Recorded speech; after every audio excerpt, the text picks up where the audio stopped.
X minus 18 minutes.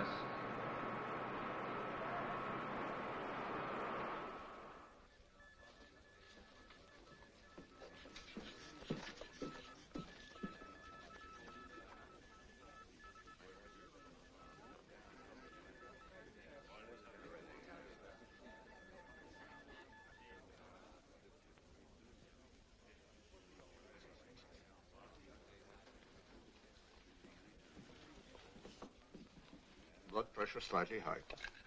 Nothing to be alarmed about, though. Quite understandable under the circumstance. The weaker sex. The only one whose blood pressure is normal. X minus 17 minutes. With you in the assembly hall in another minute. Shall we go? Good luck. Thank you, Doctor, and good night.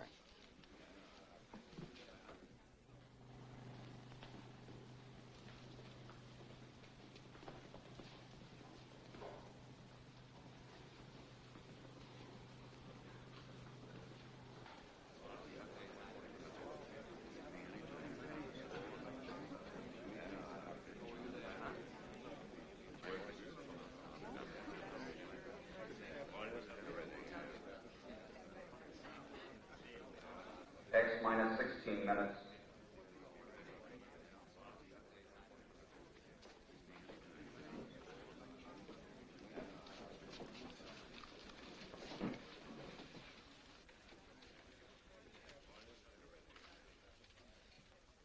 Ladies and gentlemen, every news service and newspaper is represented here tonight. And for your cooperation in the past, when complete secrecy was vital, we are grateful. However, I must make something clear. Although ours is not strictly a military project, a great deal of our research and knowledge falls within security regulations. Therefore, I must insist that you reveal only such information as appears in the authorized press release, which will be handed to you later.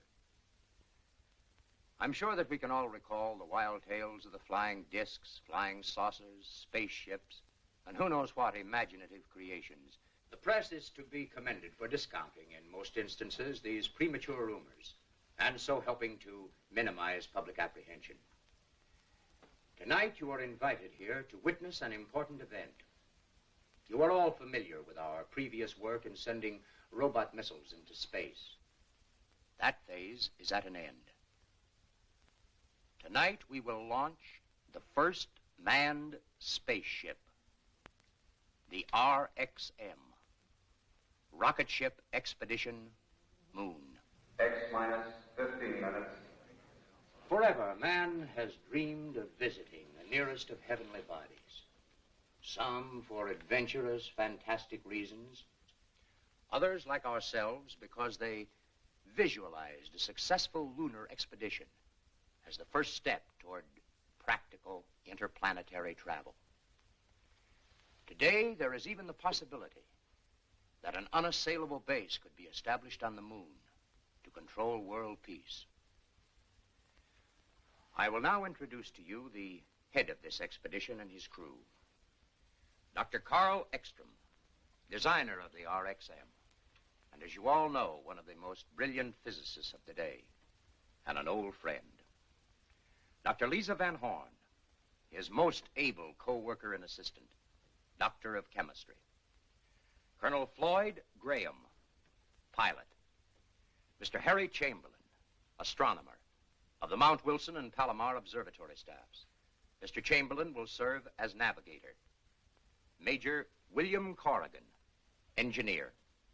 I shall now ask Dr. Ekstrom to outline the flight plan for you. Carl? X minus 14 minutes.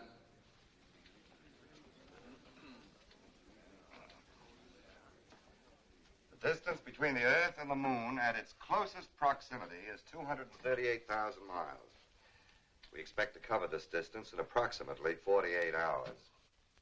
The first phase of our flight will be the ascent to an altitude of 300 miles. From the start, while we pass through the troposphere and stratosphere, until we reach the ionosphere, the flight will be controlled by our automatic pilot. After we have climbed through the atmosphere, we will turn the rocket into a parallel course with the surface of the Earth. In flying parallel with the Earth's surface, we receive added boost from its rotation. X minus 13 minutes. The RXM is what is known as a multi-stage or step rocket. Upon reaching escape velocity, the tail section, which has housed the fuel to attain this speed, will be jettisoned. The nose section, which is a complete rocket containing enough fuel for the entire trip and also containing our cabin, overcomes the gravitational pull of the Earth and heads in the direction of the moon. After we have passed the equilibrium point where the Earth and the moon's gravities are in balance, we will reduce power to a minimum. The moon's attraction will carry us the rest of the way. Finally, we will reverse the rocket, utilizing the thrust of its motors to make our landing. A few more details which might interest you. The cabin is pressurized and gyro-controlled, keeping us in a level position at all times. We carry radar for navigation, shortwave for communication, and most important, more than twice the amount of fuel we expect to use to keep well within the margin of safety. X minus 12 minutes. We still have a few moments, ladies and gentlemen, for questions, if any of you care to put them.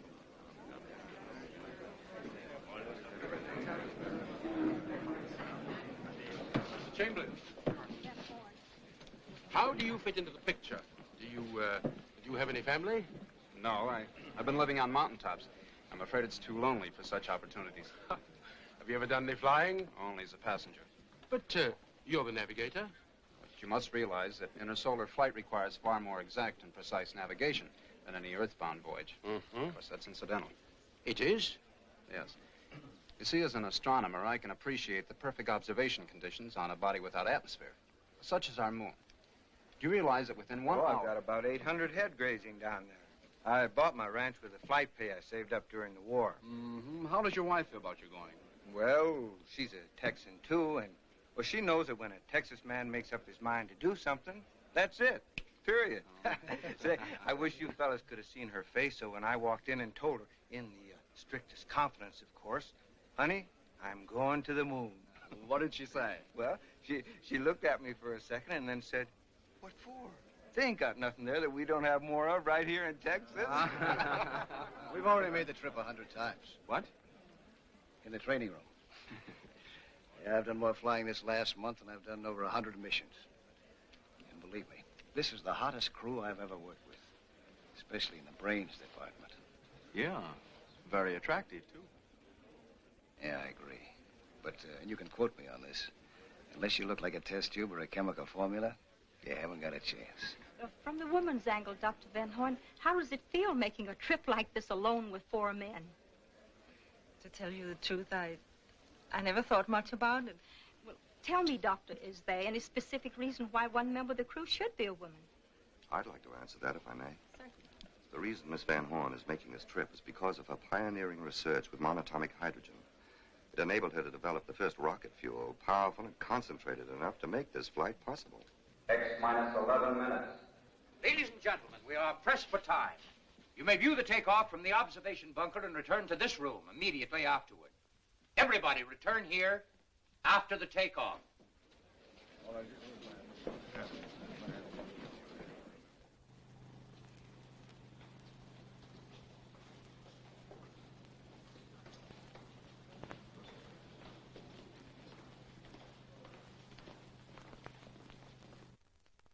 X minus 7 minutes.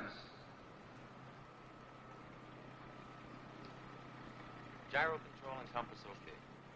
Batteries all up, autopilot's okay, everything's in order. Let's go. I've checked these calculations many times. They're perfectly correct. Oh, yes, all commercial flights have been detoured 100 miles south. Thank you. Well, I can't think of anything we've overlooked. All we need now is a little luck. It doesn't seem real that the moment finally has arrived after all these years. Has been a long time. A long time for 2 men to work together. You remember when we started, what they called us? Young crackpots. Yes, and what are we now? Maybe just crackpots. The only regret I have is that I must stay behind. Your job is no less important, Robert. I know, but still... X minus 6 minutes. Carl, good luck. Good luck, everybody.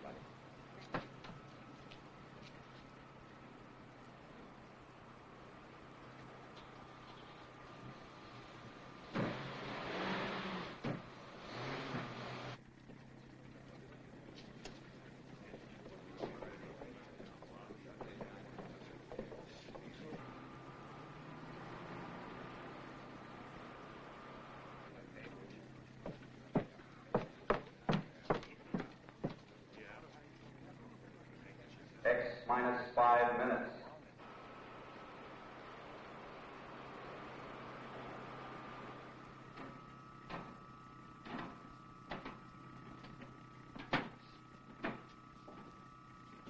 Better take one more look.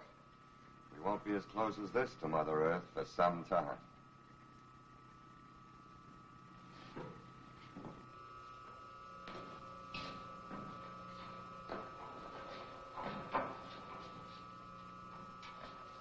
We'll give them orders to final once over.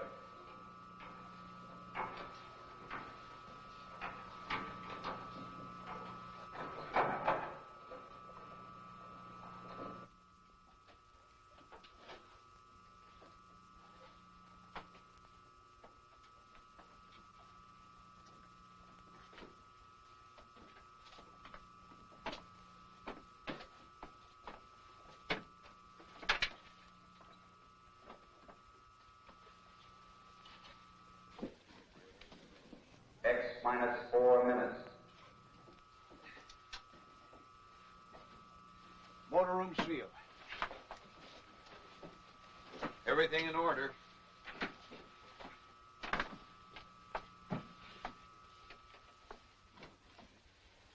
X minus 3 minutes. No change in flight plans discussed. First 7 minutes of flight, controlled by automatic pilot. Pilot's ready. 7 minutes, straight ascent. Straight ascent from starting point. Starting thrust using all tail assembly engines, 2,300 tons. Right. Fuel mixture? Hydrogen and oxygen plus A12. After 120 seconds, hydrogen and oxygen plus A14. After 340 seconds, hydrogen plus A16. After 560 seconds, A16. Right. Any questions? X minus 2 minutes. Good luck.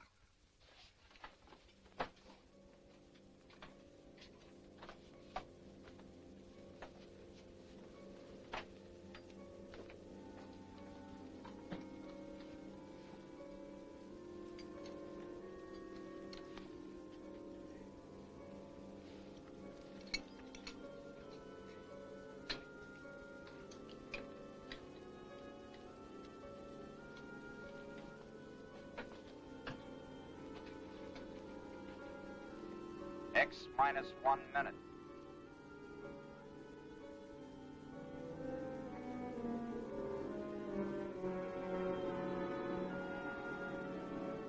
X minus 50 seconds.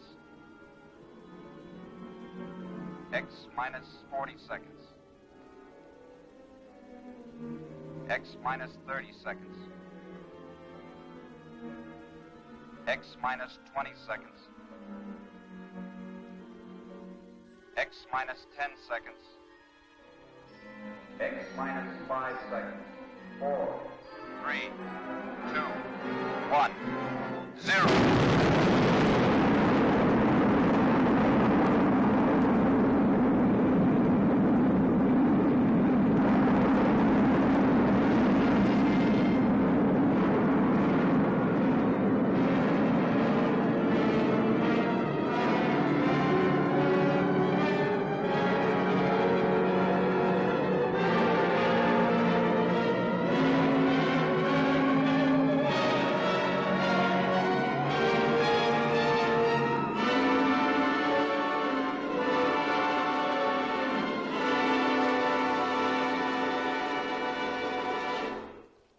Now, if you will follow me, we will attempt to establish radio contact with the ship.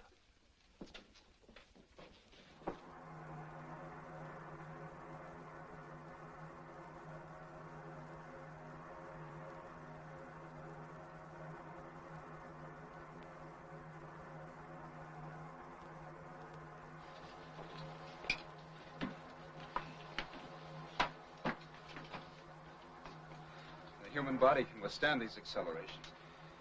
But it certainly was never meant to. I feel like I was just tossed off a spooky bronc. Are you all right, Doctor? Oh, yes, can't hurt an old campaigner like me. How about you? You all right? Certainly. Radar and gyro compass in order. Automatic pilot okay. Fuel consumption? Normal. Air pressure? 15 pounds.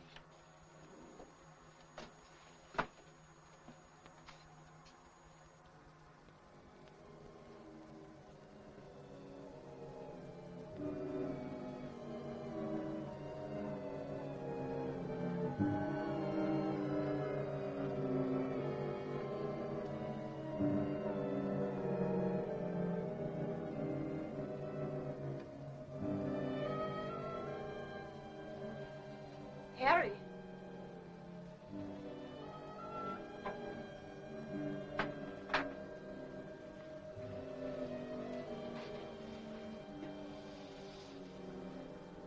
It's a marvelous sight, isn't it? It is. You can study maps and globes and try to visualize. But the actual experience, it's hard to express it. Stand by to turn.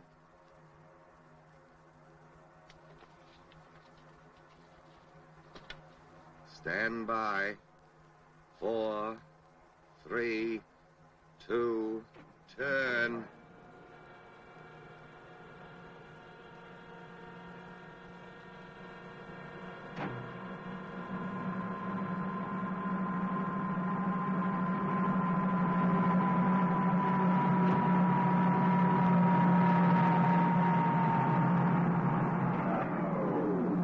Turn completed. Shipping level flight speed, 3,400 miles per hour. Altitude 360 miles. How do we stand on fuel now? 3/10 supply left in tail section. Mixture at present? A16. Harry, contact the base. Right.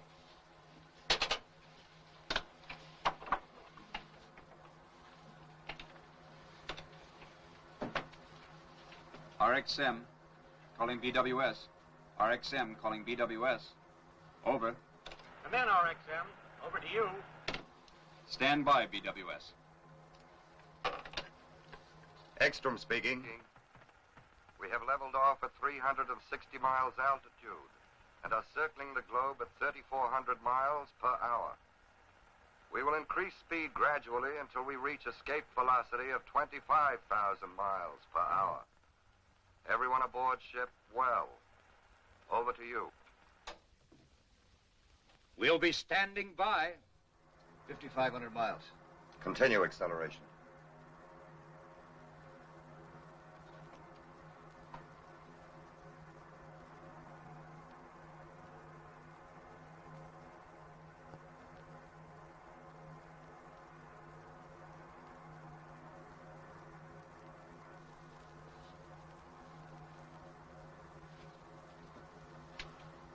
Hey, what happened to the rest of the night?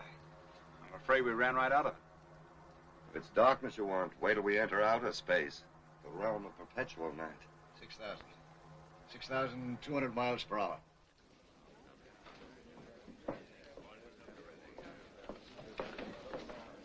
Radar is tracking them perfectly. I had contact with them 4 minutes ago. Altitude 1,600 miles, speed 21,000 miles per hour, constantly increasing. They are about to reach escape velocity. 22,000. Bill, check the pressurizing system and oxygen. Right. Boy, this kind of weather makes me feel right at home. It's like a nice, cool night in East Texas. 24,000. Take a reading the moment we attain escape velocity. Yes. Stand by. 25,000. Prepare to jettison tail section. Start the front assembly motors. Only 40 seconds supply of fuel left.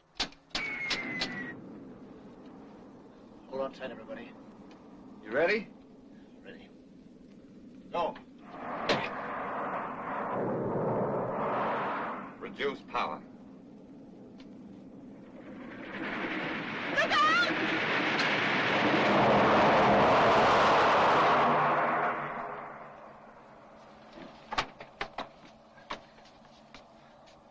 That was a little too close for comfort. We might be in a vacuum, but I sure felt the wind of that one. Harry, contact the base again.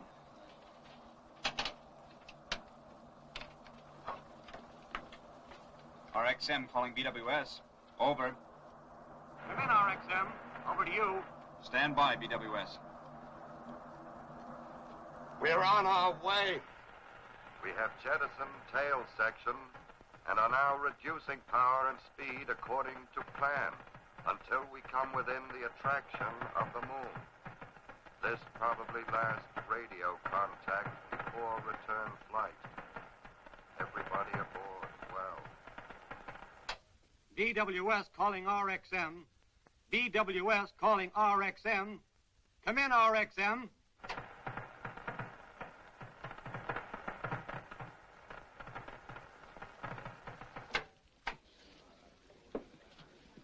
Ladies and gentlemen, we had hoped by having the entire press represented here tonight to eliminate any possible hearsay, rumor, or speculation from your reports.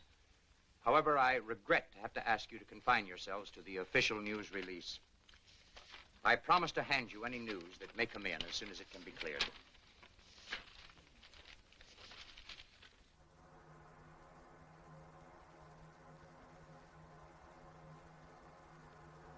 Don't think I like all this dark. Well, it might be all right for sleeping, but for a steady diet, I used to hate the daylight because I couldn't work.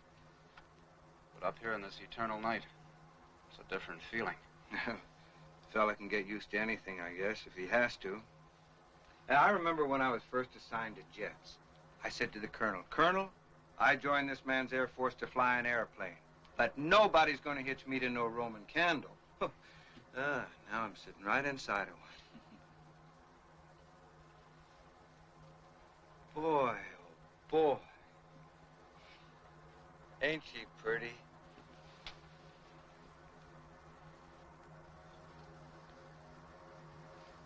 Can you see Texas? No, it's in the other hemisphere. Even so, from this distance, it would only appear a mere speck. A mere speck? Texas a mere speck? Oh, listen, my friend, I'm broad-minded. I've been around people, but don't you ever let any other Texan hear you say that. A mere speck.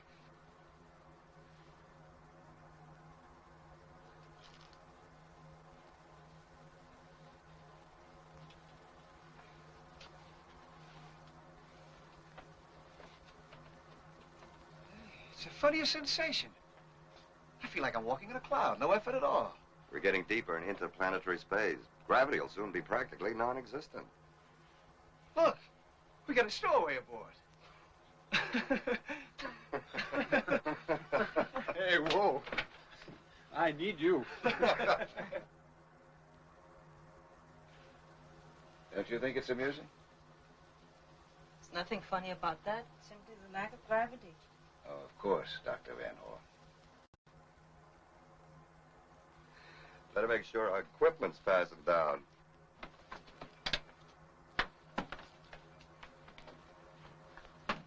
Now, don't get mad at me, but can't you ever relax? All these weeks, months, I've been watching you. Nothing but work, work, work. Well, I've been wondering, how does a girl like you get mixed up in a thing like this in the first place? I suppose you think that women should only cook and sew and bear children? Isn't that enough? There's such a thing as going overboard in the other direction, too, yeah. If you know what you're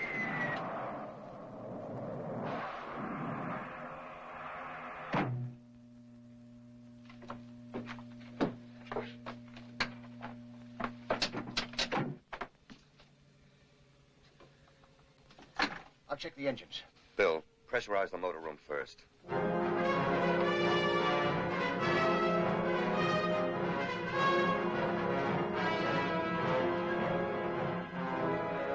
Motor room pressure up.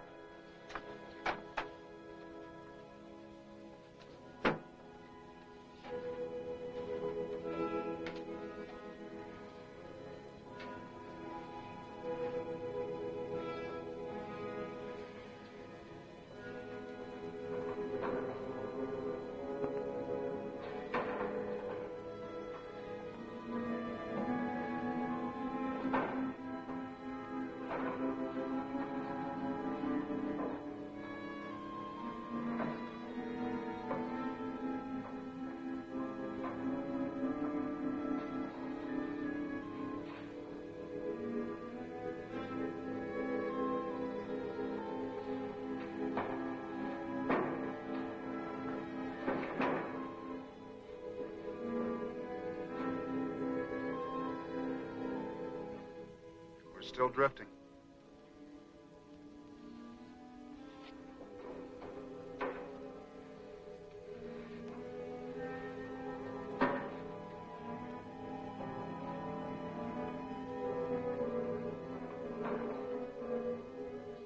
After 14 hours and 12 minutes, we've covered 112,000 miles. We'll come within the gravitational attraction of the moon. Oh, that's not important right now. Without power, we're helplessly suspended in space. Even if we were already within the gravitational reach, we'd still be unable to make a landing. We need power to land. Checked and double-checked all connections. Primers, fuel injectors. Can't find a thing wrong. And it must be the fuel mixture.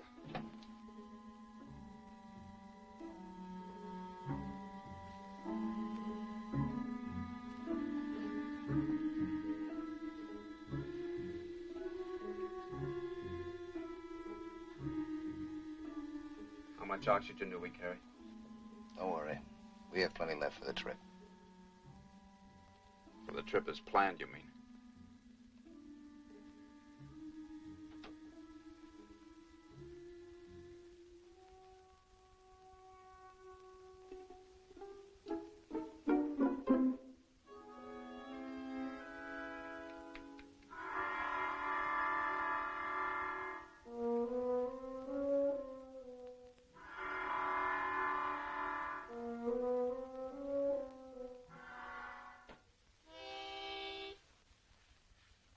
If you don't mind.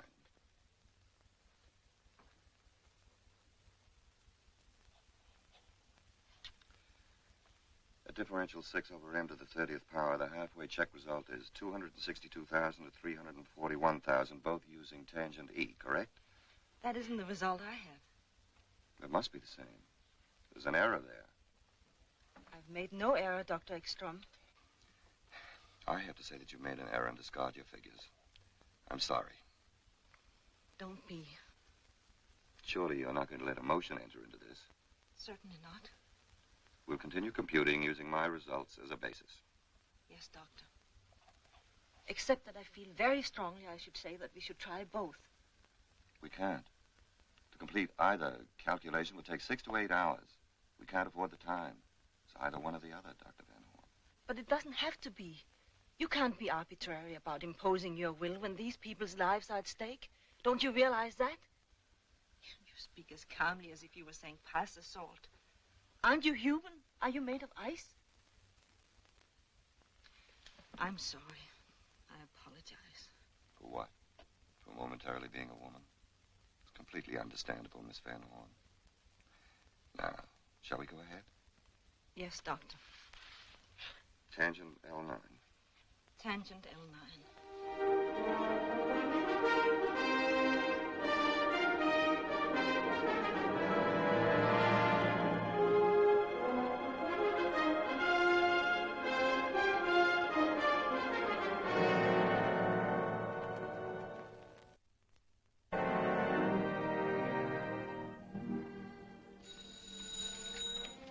Hello?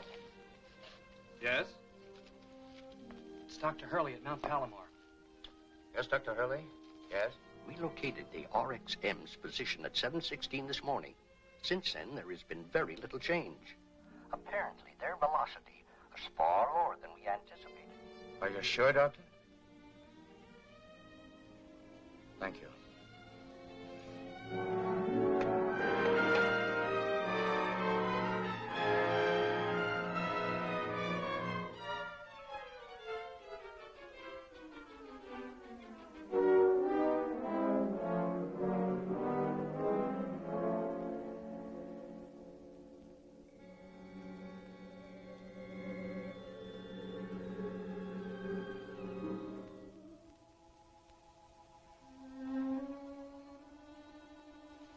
Wind that blows between the worlds. It cut him like a knife. What? Oh, nothing. It's a line from Kipling's Tomlinson. The poem about the chap, someone in our fix. He couldn't get into heaven or hell. Suspended in space. Would you do something for me, please? Sure. I need those 2 graphs under Dr. Ekstrom's arm. I'm tired and shaky. I might awaken him. wouldn't rob him of his sleep for anything. I knocked over a 10-foot Christmas tree once, all decorated, my cousin's house, just from trying to do something when I was too tired. It was about 1 o'clock in the morning. Kids woke up, came rushing in. First they thought I was Santa Claus, lying there with a busted tinsel star on my nose. I spoiled everything.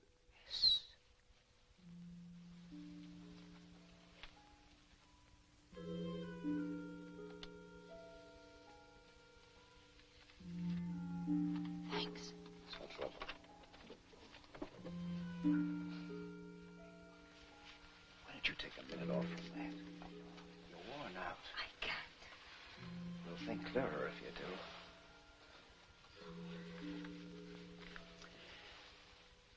When I was flying in the war, we had a guy like you in some of our long missions. Too bad. Too bad? Blew his top. We had to put him in Section 8. Held it in too long. Never let down a second. You're right. I'm not even thinking straight anymore. Numbers buzz in my head like wasps. I ought to think of something different. How about that? Something no human being ever saw before.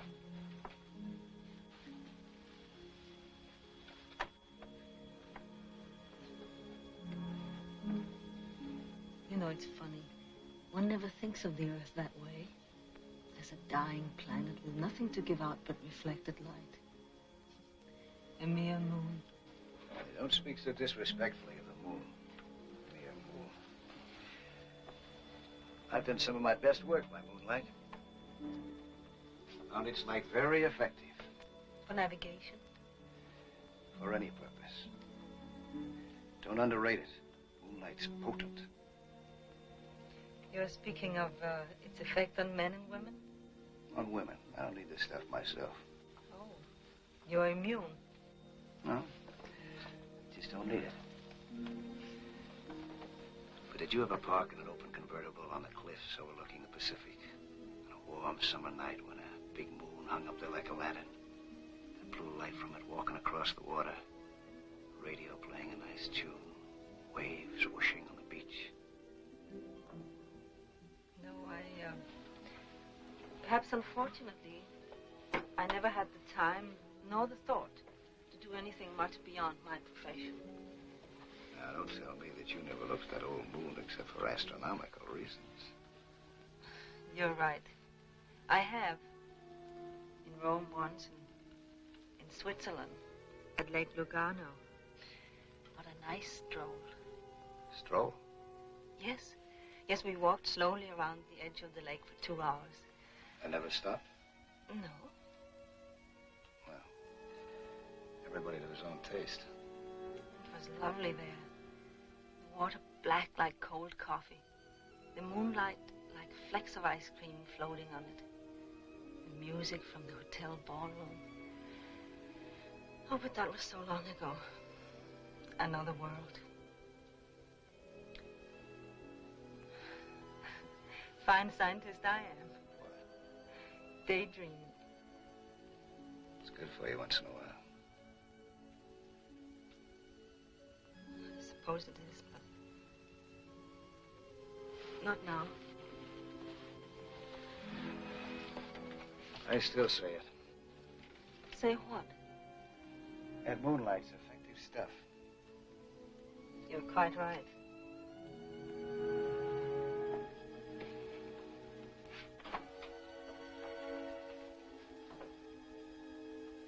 What effect a double dose like this would have in a convertible? Nothing. Skip it.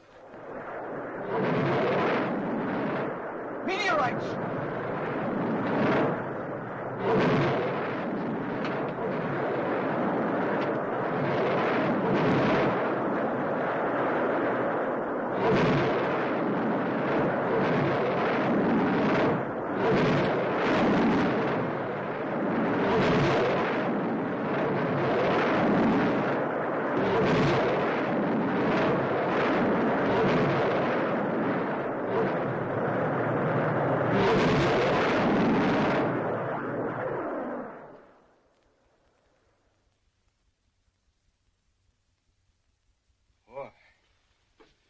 I've been through some pretty heavy flak in my day, but that's the worst I've ever had thrown at me.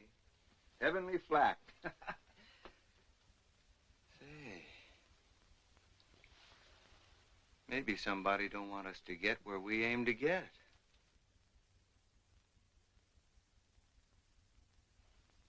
Oh, cheer up, Harry. After what we've been through, we'll get there, all right? Maybe it'd have been better if one of them had struck the ship. At least have been sudden. Quick.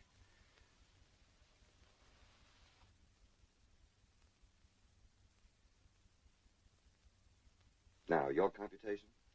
We have to add 12% O3 to A16. Right. 12% O3 to A16. This means we'll have to rearrange some of the fuel tanks and all the connections. I will replace these H tanks with these. Well, the motor room's pressurized. Think you can manage a half-ton tank? Oh, sure. Down on my ranch, I used to throw a little old 1,000-pound steer over my shoulder every morning. Sure that wasn't a little old bull you were throwing.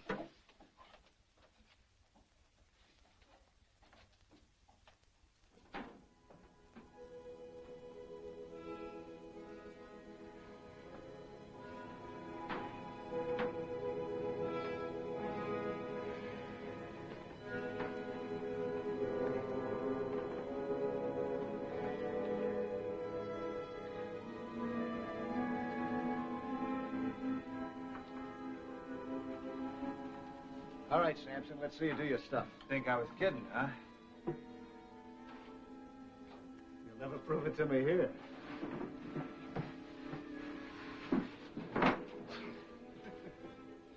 Doctor, can we be quite sure these proportions are safe?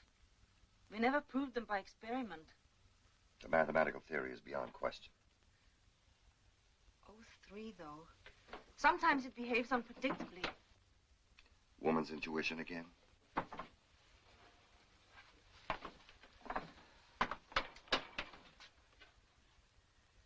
O3 to A16. 12% O3 to A16. Our chart deviation is 32 degrees. Present position is... We'll correct course when we're in powered flight once more. Right. All ready? Ready. Stand by, everybody.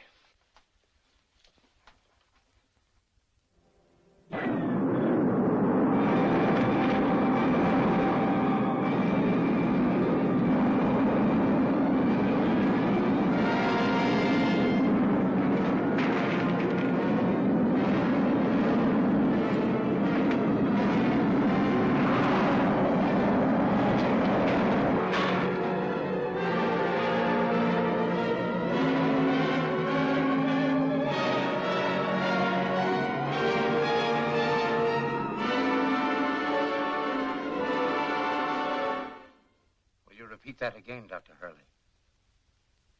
Are you certain? Yes. Yes, I see. Thank you.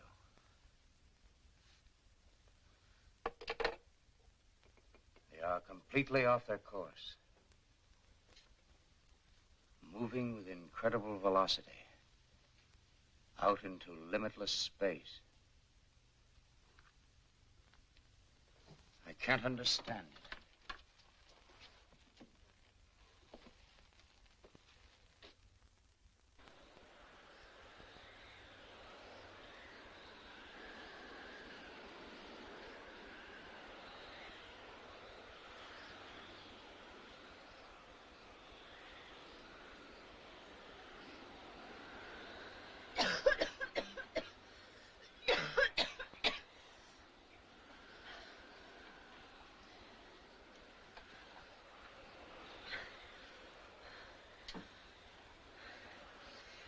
Lloyd.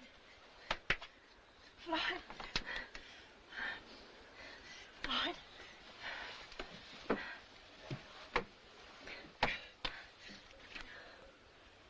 You all right? Yeah, I'm all right. Harry. We're not getting enough oxygen.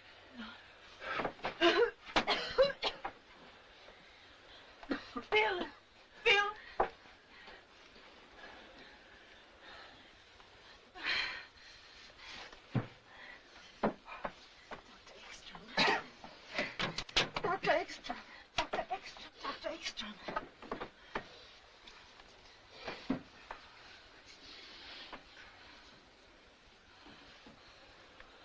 How long has it been since... I'm afraid we'll never know. How are the others? I think everybody's going to be all right.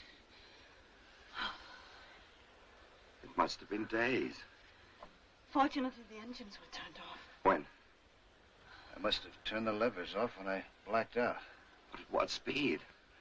You know the consequences of a body moving with unchecked velocity in free space. Infinite motion. So we made a little detour. Now we gotta double back to that last road sign. Come on, let's go to work. Try to determine our present velocity if possible. Can't be. The instruments must have gone crazy. I don't think so. By heading into space, we've added the Earth's orbital velocity to our own. And we're really moving. I should say at least several times the maximum speed of your indicator. Any progress, Harry? Should at least have an approximation of our position very shortly. Fuel consumption? In just a moment. Doctor. What? I cut in resistances to raise the scale. But look. Acceleration. Definite acceleration, but if the motor's off, that's impossible unless... This can't be correct. What? I seem to be getting a strong reflection of impulse directly ahead 50,000 miles. That explains it. Explains what? Of course.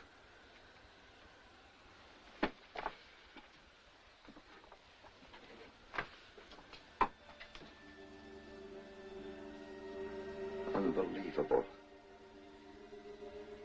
It couldn't be mere chance.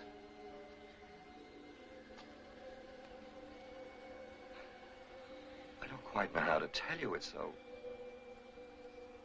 If I could have even dreamed that an incredible set of circumstances, each precisely and exactly timed, would carry us unerringly through space to our most congenial planetary neighbor, Mars, I would...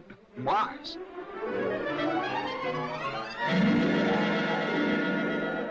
It's utterly unbelievable. No doubt whatsoever. Unmistakable. Mars. What do you know? What does it mean, Doctor? It means there are times when a mere scientist has gone as far as he can. When he must pause and observe respectfully while something infinitely greater assumes control. I believe this is one of those times. We shall go on, of course. Our overall fuel consumption was 42%. a Martian landing. Approaching a planet with atmosphere is far easier than the lunar maneuver. Certainly we shall go on. We should be betraying an unprecedented opportunity to do otherwise. And I'd suggest there's a couple of little things we might do. This ship isn't going to land itself, you know. Mark. I'll be darned. We must first compute the correct thrust and fuel mixture to comply with anticipated conditions. Escape velocity, 12,500 miles an hour. Oxygen at surface level, 15%. Prepare to change to parallel course at distance 1,500 miles. Right. I've located them. Located what? The Earth and Moon. Well, where are they? Here, take a look.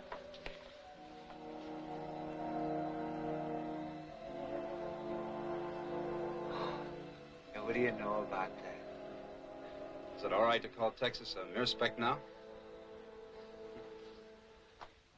As we are now in parallel flight, we are reducing speed and altitude. At 50 miles altitude, we will execute a turn of 90 degrees, bringing the rocket into landing position. Since the gravitational attraction of Mars is only half as powerful as that of Earth, a thrust of 1,200 tons will be sufficient to make the landing. Fuel? Hydrogen and oxygen plus A12.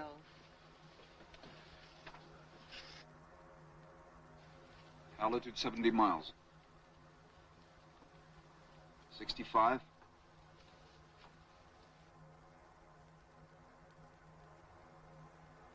60. 55 miles. Stand by to turn. 50. Turn.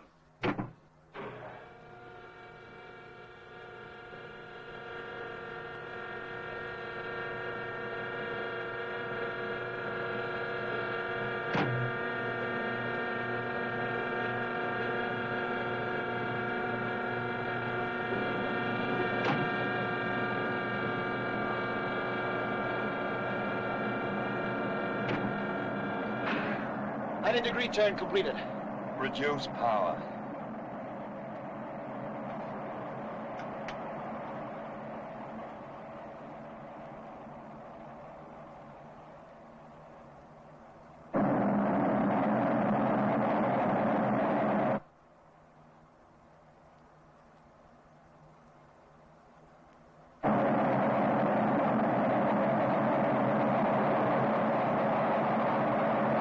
Altitude 40 miles. 38 miles. I only hope the light holds out. It's getting dark down below.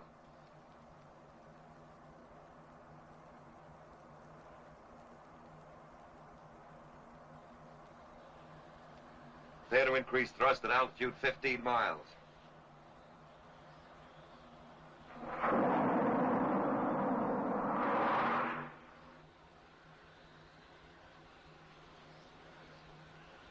It's getting darker rapidly.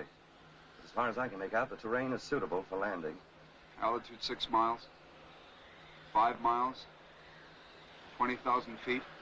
18,000. Thrust at present, 1,250 tons.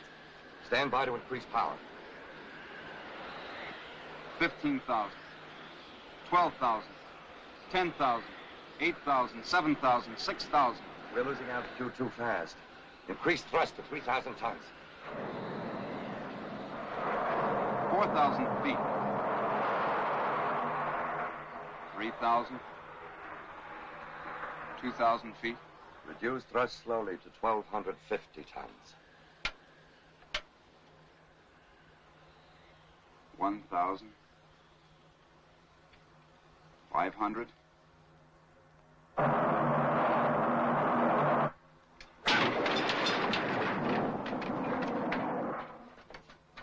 Save the engines. Nice work, Floyd.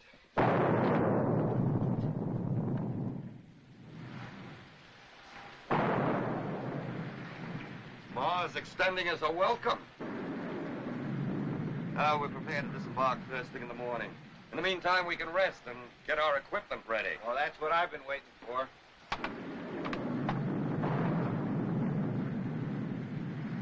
Yeah, I've been itching to get into one of these things. Sorry to disappoint you, Bill. We have atmosphere here. We won't need pressure suits. Which works greatly in our favor, too. We can accomplish so much more unencumbered. As far as equipment's concerned, we'll take oxygen masks, camera, paraphernalia. What about data for the return trip? It must be exact and precise. Hadn't we better begin preparation? Yes, of course, you're right. We have so little time here. Such an opportunity. Let's think about that for a little while first.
formations ahead. Notice the abundant coloration? Green, orange, yellow, black. A sign of tremendous mineralization. Manganese, copper, nickel, pitch blende. Immense deposits of pitch blende. You figuring on staking out a claim here? Just making sure we can find our way back.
All we've seen so far is rock and sand, sand and rocks.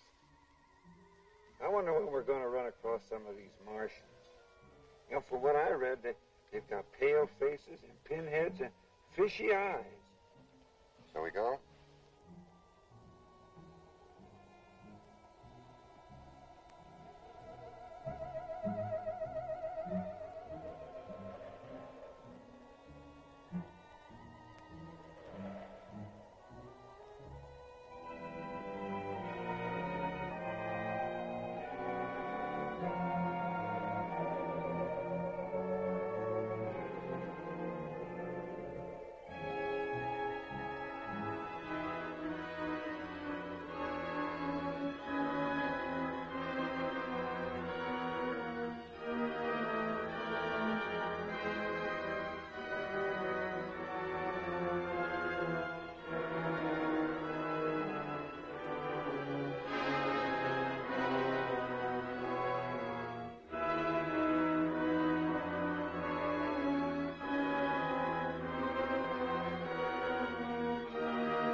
The mind that conceived this must have been of a high order of intelligence, at least the equal of Earth, perhaps considerably above ours. To think that a complex, organized society existed here once. Yes, from all indication, thousands of years ago. I wonder how it happened. There's always the possibility of a meteor. But then it would have created a depression like a moon crater. No, this wasn't caused by a meteor. This is definitely blast effect coupled with intense heat. There's a strong field of radiation over there.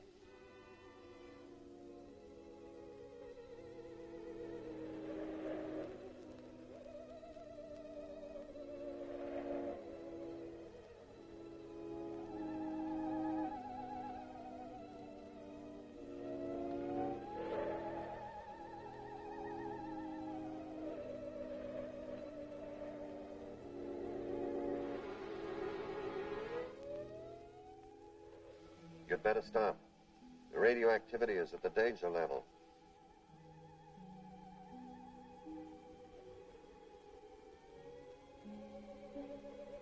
Ironic, isn't it? The mind of man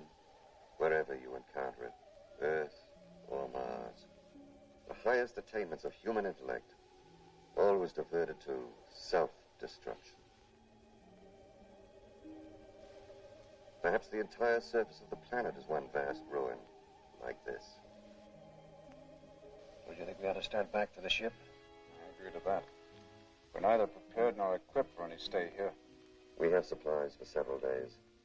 Let's use this precious time as effectively as we can. I agree with Dr. Ekstrom. A day here is more valuable than years of research on Earth. Well, okay then, let's get going.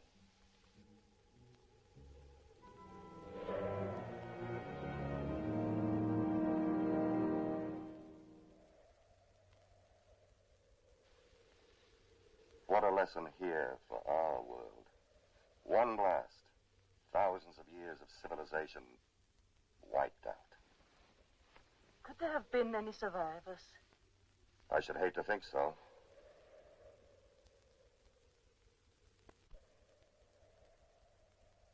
We still don't know all the genetic effects of radiation, but that it will produce mutations, malformities, disfigurements, blindness, that much we're sure of from research. A blast like this, I should hate to think that any survived. Why don't you try to get some rest? If I ever get back to Texas, I'll know better than to leave again. Yes, sir.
Bill. Lloyd, Dr. Ekstrom.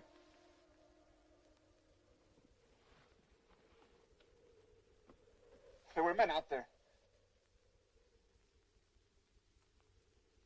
Look, you gotta believe me. It wasn't a nightmare. I haven't slept at all. I tell you, I saw them. Where? Right out there. And when I yelled, they disappeared. All right, let's go see.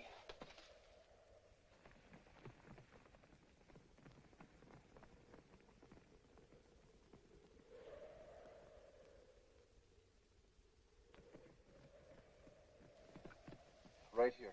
And when they heard me, they disappeared in there.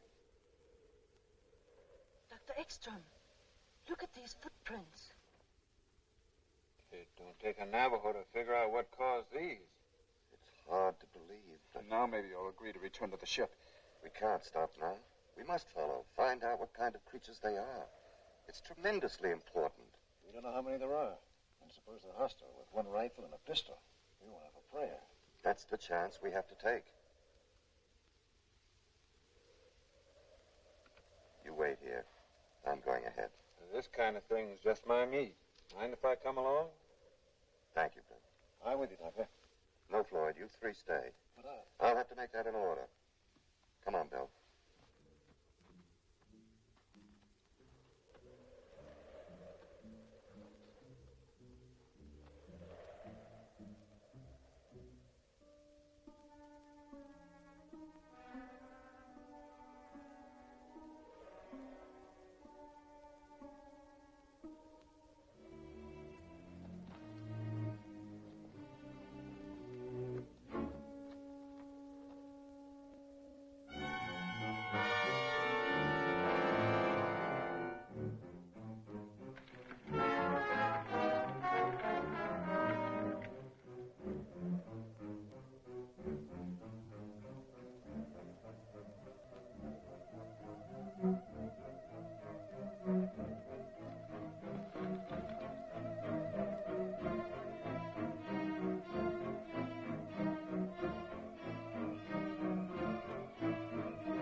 atomic age to stone age.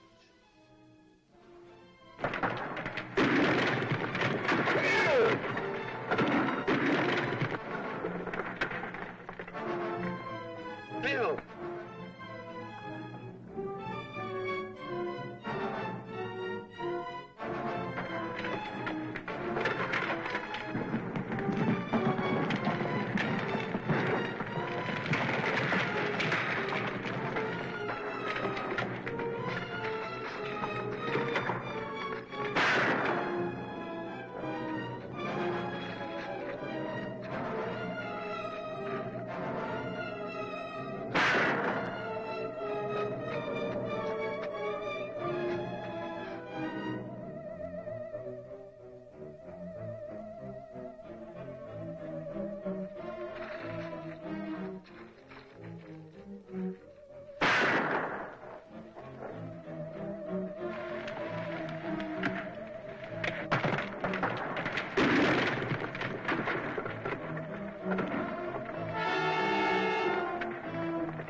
Dr. Ekstrom.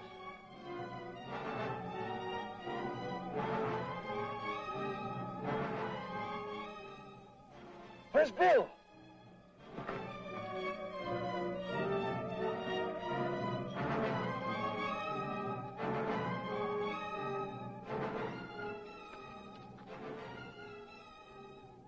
Murdering savages.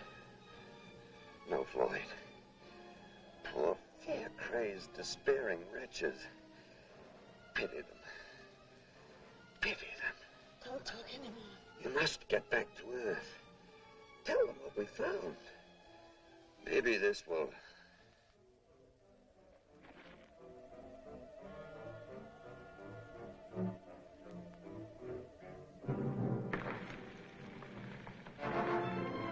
Look out!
I wish Harry were able to help.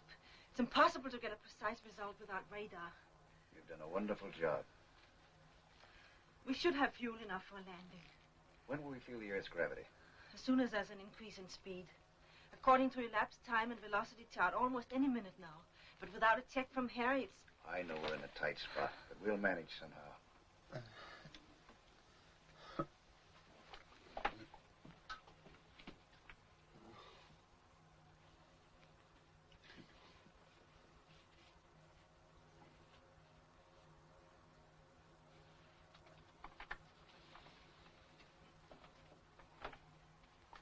Any sign of increase in speed? Not yet.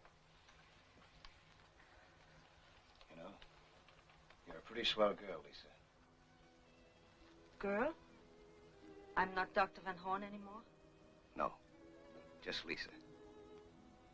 Doing her job. No, I don't see you that way at all. I see a woman sweet, gentle, and beautiful. I'm not the same? Somehow, no. But I am, you know. The same, I mean.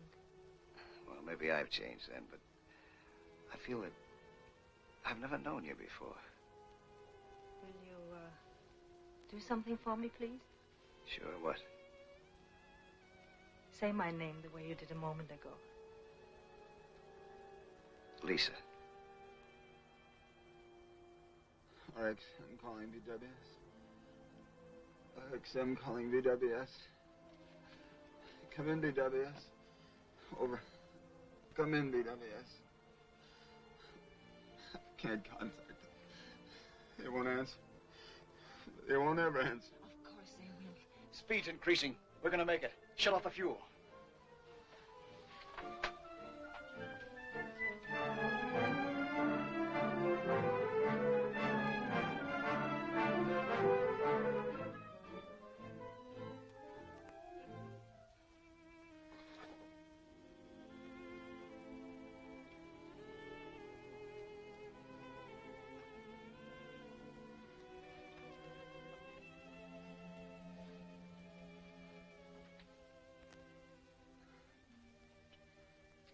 I'm sorry.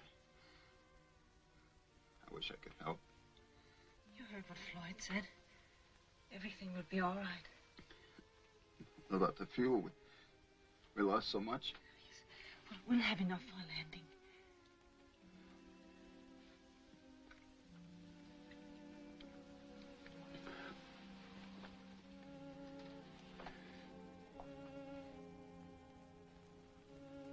How are we doing? Not so good. Well, what's the matter? Everything's worked out so far, right in the nose. We haven't got enough fuel for a landing. Not even for an approach. But the motors were functioning perfectly before I shut them off. And 1/10 of capacity. I'm sorry, it's all my fault. Maybe it's only the instruments.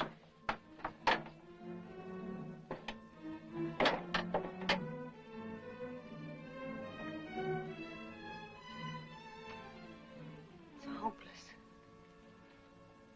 We're lost. Everything is lost. All Dr. Ekstrom's work in vain. Now the world will never know the terrible truth we learned. No. Maybe there's still a chance. We must be close enough for shortwave. Try to contact the base. If we only could. We must report everything. Tell them as much as we can. What we saw. The mistakes that we made. RXM calling BWS. RXM calling BWS. Dr. Fleming. Yes? Radio control room just called. They've contacted the RXM.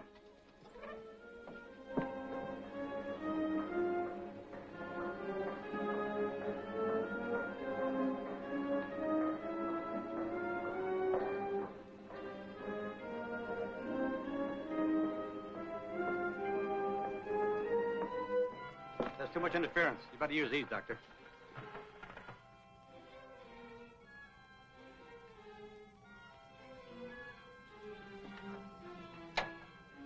BWS.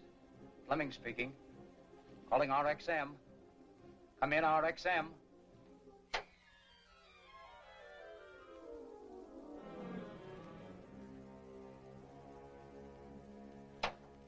Repeat that again, please, Dr. Van Horn.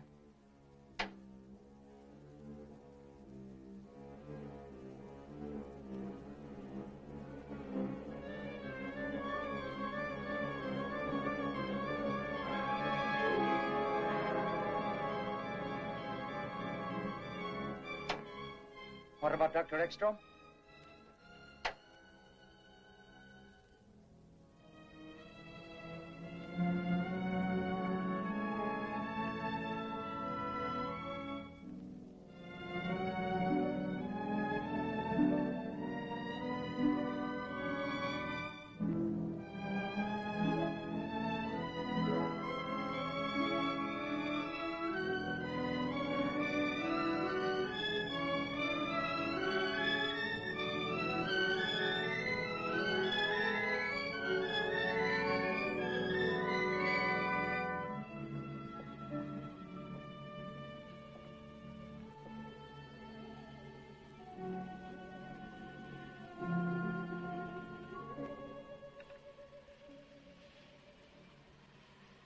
Now at least they know.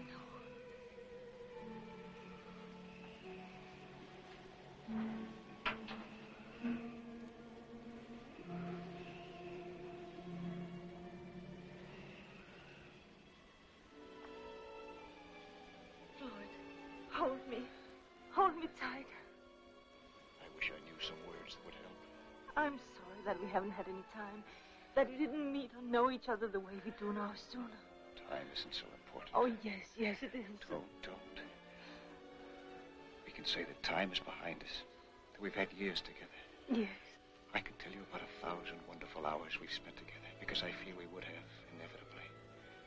And there's not that much difference between the future and the past.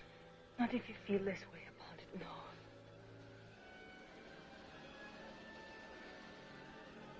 Shouldn't we wake him? What good would it do? None, you're right. It's only seconds, darling. Try not to be afraid. Lloyd, I'm not afraid anymore. Something happened like a great wave carrying us up, bearing us, protecting us.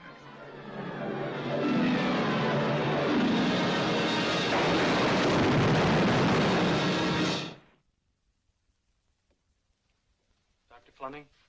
Yes? The men from the news syndicates are still waiting. All right, let them come in.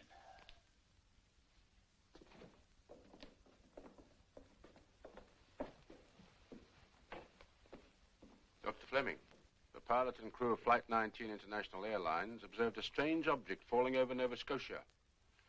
According to their report, it could have been the RXM. My office has been getting the same story over the wires for hours. We know the RXM has been overdue a long time. Is there any connection, Doctor?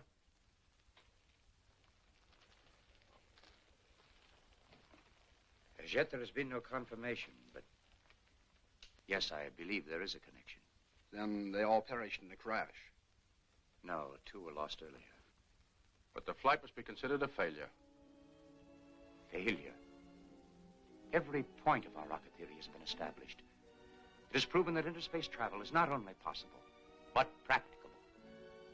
And it has supplied us with information which may well mean the salvation of our own world. No, gentlemen. The flight of the RXM was not a failure. Tomorrow we start construction of RXM-2.